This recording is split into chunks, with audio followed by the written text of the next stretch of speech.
حادثہ ہماری پلاننگ میں کہیں نہیں ہوتا، پھر کیسے ہوتا ہے؟ رب کی مرضی سے۔ یہاں سے بنیادی نقطہ سمجھ لیں، کتنا ہی ناخوشگوار واقعہ کیوں نہ ہو، یہ رب کی مرضی ہے، اسی میں خیر ہے۔ سکون آپ کے دل میں خود بخود آ جائے گا۔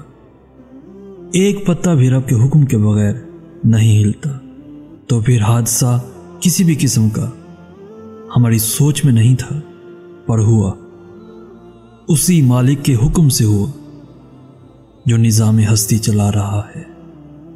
بعض دفعہ نظر نہیں آ رہا ہوتا، پر ہمارا یقین ہو کہ اسی میں خیر ہے، تو حادثات کی تکلیف کم ہو جائے گی، اور ہم وہ سبق جلد سیکھ لیں گے جو اللہ اس حادثے کی در پردہ ہمیں سکھانا چاہتا ہے۔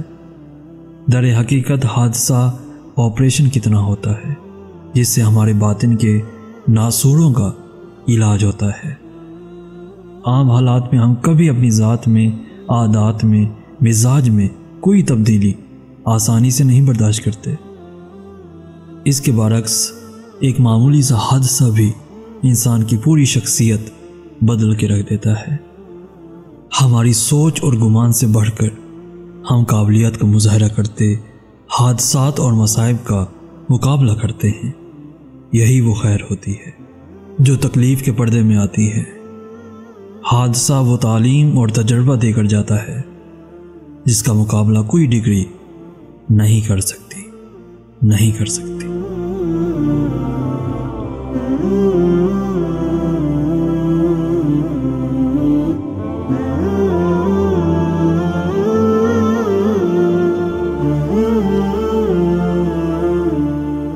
پیارے دوستو، اگر آج کا میسیج آپ کو پسند آیا ہے تو اپنے دوستوں کے ساتھ ضرور شیئر کیجیے گا، اور ایسی ہی ویڈیوز روزانہ حاصل کرنے کے لیے ہمارا چینل ضرور سبسکرائب کیجیے گا۔ جزاک اللہ خیر۔